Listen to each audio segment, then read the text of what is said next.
Assalamualaikum warahmatullahi wabarakatuh. Selamat pagi Bu Agnes, teman-teman semuanya dan juga para pemirsa video saya.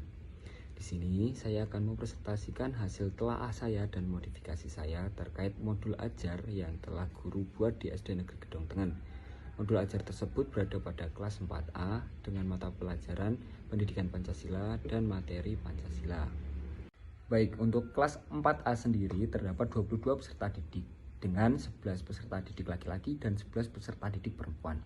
Nah, pada kegiatan observasi yang telah saya lakukan pada kegiatan pembelajaran sebelumnya, di sana saya mendapatkan bahwa peserta didik itu bosan jika dia diam saja melihat video atau mendengarkan gurunya berceramah.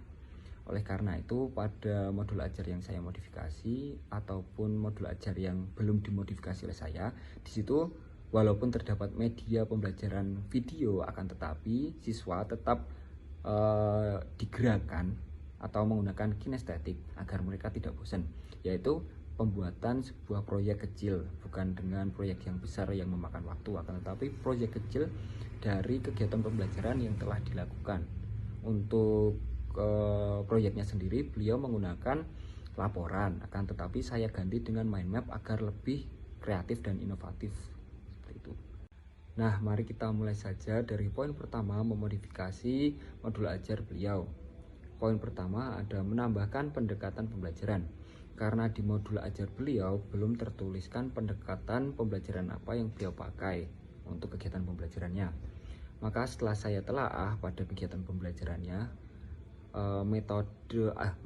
pendekatan yang saya simpulkan yang dapat dipakai itu adalah TPACK atau Technological Pedagogical Knowledge dan Pedagogical Content Knowledge, karena beliau telah menggunakan teknologi berupa LCD, proyektor, laptop, dan internet. Kemudian bisa juga menambahkan pendekatan pembelajaran saintifik, karena telah mencangkup mengamati, menanya, mengajukan, menghimpun data, menganalisa, dan membuat kesimpulan serta mengomunikasikan. Nah, di sini terdapat yang di sebelah kiri itu adalah modul ajar yang beliau buat, dan di sebelah kanan itu ada modul ajar yang telah saya modifikasi. Nah, kemudian pada poin 2 itu ada menuliskan sintaks model pembelajaran. Sebenarnya beliau telah menuliskan sintaks model pembelajaran beliau, tetapi pada kegiatan pembelajarannya. Nah, saya akan menuliskan ulang di sebelum kegiatan pembelajarannya, berarti ada di atas tentang pendekatan, model, metode, dan media pembelajaran.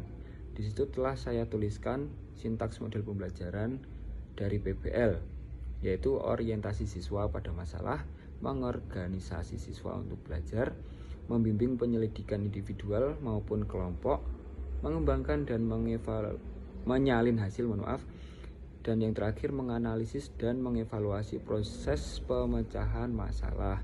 Nah, di slide ini itu sudah saya lampirkan modul ajar beliau yang kiri dan kanan. Yang kuning dan yang biru itu adalah modul ajar beliau yang telah beliau tulis. Sintaks model pembelajarannya berada di kegiatan pembelajaran. Nah, di slide selanjutnya itu adalah modul ajar yang telah saya modifikasi. Saya menuliskan sintaks model pembelajarannya sebelum kegiatan pembelajaran.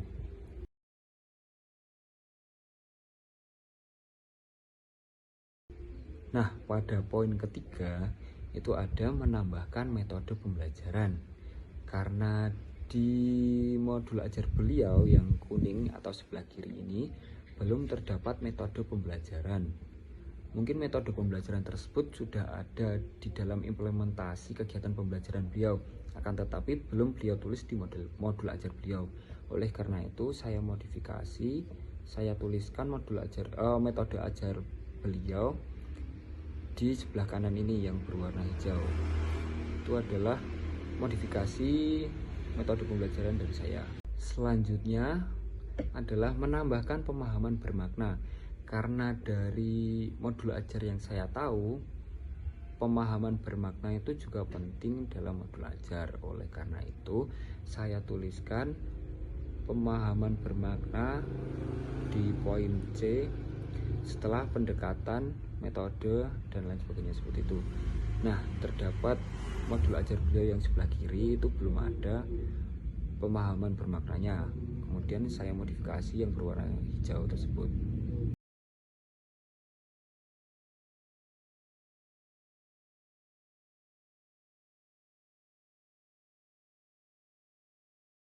Nah, poin selanjutnya adalah menambahkan asesmen diagnostik dan sumatif. Karena di dalam modul ajar beliau belum ada asesmen diagnostik dan juga sumatif. Menurut saya, asesmen diagnostik ini dapat digunakan saat awal pembelajaran. Mungkin karena ini sudah memasuki semester 2, jadi beliau tidak menuliskan asesmen diagnostik. Tetapi mungkin asesmen diagnostik yang kognitif itu masih bisa dimasukkan ke dalam modul ajar beliau. Nah, pada modul ajar yang saya modifikasi saya memasukkan semua asesmen diagnostiknya, yaitu kognitif dan non-kognitif. Untuk asesmen diagnostik kognitif sendiri itu dari pertanyaan pemantik di awal pembelajaran. Contohnya, apakah kalian sudah mengerti apa itu Pancasila? Berapakah sila yang ada di Pancasila? Yang ketiga, apakah kalian telah mengetahui sila-sila pada Pancasila? Nah, asesmen diagnostik kognitif ini itu untuk mengetahui kemampuan siswa itu, kemampuan peserta didik itu sudah sampai mana, pengetahuannya tentang materi yang akan diajarkan selanjutnya. Nah, kemudian untuk asesmen non-kognitif ini itu bisa digunakan pada awal pembelajaran dan awal semester saat kita belum mengetahui karakteristik dan kebutuhan peserta didik seperti apa. Nah, saya membuat asesmen diagnostik non-kognitif itu menggunakan sebuah poster. Mungkin bisa dibilang poster atau sebuah kertas yang terdapat gambar di dalamnya. Kemudian menanyakan tentang cita-cita, gaya belajar mereka, kegiatan sepulang sekolah mereka, dan lain sebagainya yang dapat dilihat pada slide ini. Kemudian karena di modul ajar beliau belum menuliskan asesmen sumatif, oleh karena itu di modifikasi modul ajar yang saya buat, saya menuliskan asesmen sumatif dengan 10 soal dan 7 soal pilihan ganda dengan 3 soal isian singkat. Nah, pada poin selanjutnya ini masih berhubungan dengan asesmen sumatif yang saya buat tadi.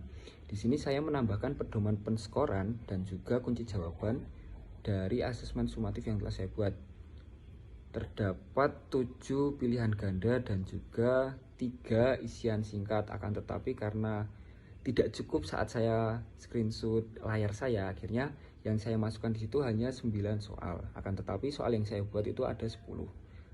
Bisa dilihat soalnya di slide sebelumnya. Mohon maaf ya, Bu. Lanjut ke poin selanjutnya, saya menambahkan refleksi untuk pendidik.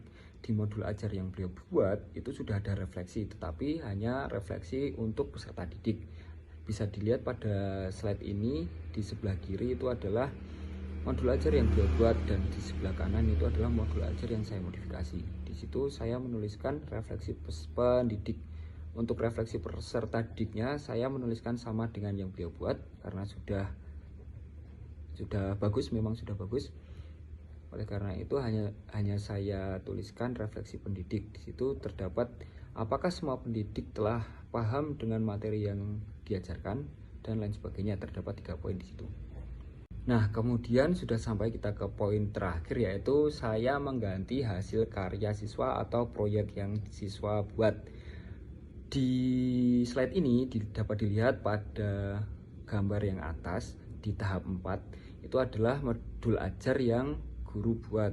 Nah, di situ guru merancang pembelajaran atau hasil karya yang harus dibuat itu adalah pembuatan laporan. Akan tetapi saya ganti dengan pembuatan mind map karena menurut saya pembuatan laporan itu agak membosankan karena hanya menulis saja. Mungkin dapat dihiasi, tetapi sepertinya masih kurang menarik untuk peserta didik karena tulisannya tuh untuk laporan itu tulisannya sangat banyak dan akan membosankan. Oleh karena itu saya buat menjadi pembuatan mind map karena bisa lebih beragam, bisa lebih kreatif dan lebih inovatif lagi. Karena sebenarnya kertas-kertas yang saya pakai itu juga banyak, tidak hanya satu. Jadi bisa mereka kombinasikan menjadi sesuatu yang lebih baik lagi daripada sebuah laporan. Baik, pada slide ini saya akan menjelaskan mengapa saya memodifikasi poin-poin yang telah saya sebutkan dari modul ajar beliau ke modul ajar yang saya modifikasi. Nah, dari poin pertama yaitu menambahkan pendekatan pembelajaran. Pendekatan pembelajaran itu sangat penting untuk ditulis juga karena itu adalah arah tujuan pembelajaran dapat dirancang dengan jelas. Itu tujuannya. Yang kedua itu menuliskan sintaks model pembelajaran. Sintaks model pembelajaran perlu dituliskan karena itu adalah urut-urutan apa saja yang akan dilakukan dalam kegiatan pembelajaran. Nah, yang ketiga itu menambahkan metode pembelajaran. Nah, metode pembelajaran itu sangat penting untuk dimasukkan karena sebagai cara penyajian pembelajaran untuk mencapai tujuan pembelajaran. Selanjutnya, menambahkan pemahaman bermakna. Pemahaman bermakna itu sangat penting karena merupakan pemahaman yang diberikan kepada peserta didik terhadap tujuan dan manfaat pembelajaran.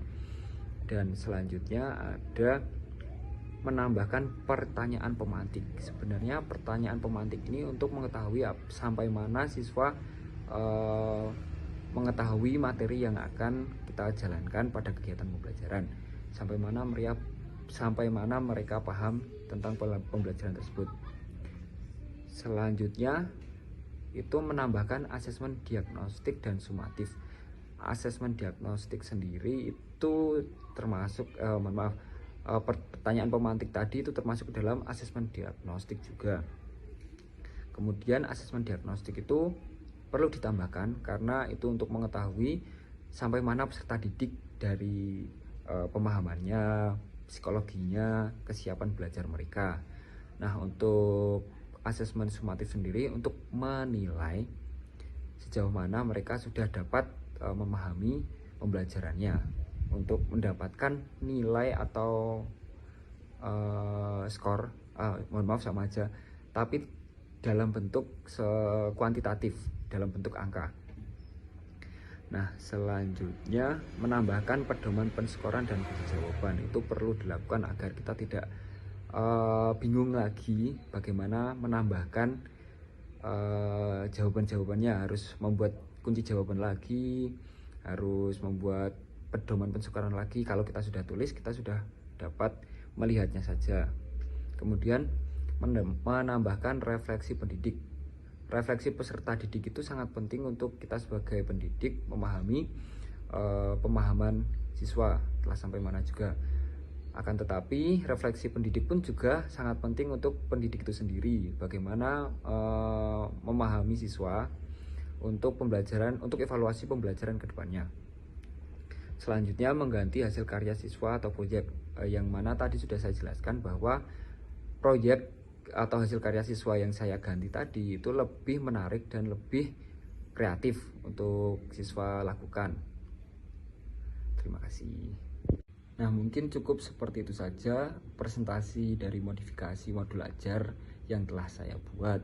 Sebenarnya menurut saya modul ajar yang beliau buat itu telah sangat baik untuk diimplementasikan kepada siswa beliau. Karena poin-poin yang saya masukkan tersebut mungkin sudah beliau pikirkan dalam implementasinya, hanya saja tidak beliau tuliskan dalam modul ajar beliau. Mungkin cukup segitu Bu Agnes, teman-teman, dan para pemirsa video saya. Terima kasih telah melihat. Mohon maaf jika ada kesalahan kata yang disengaja maupun tidak. Terima kasih. Wassalamualaikum warahmatullahi wabarakatuh.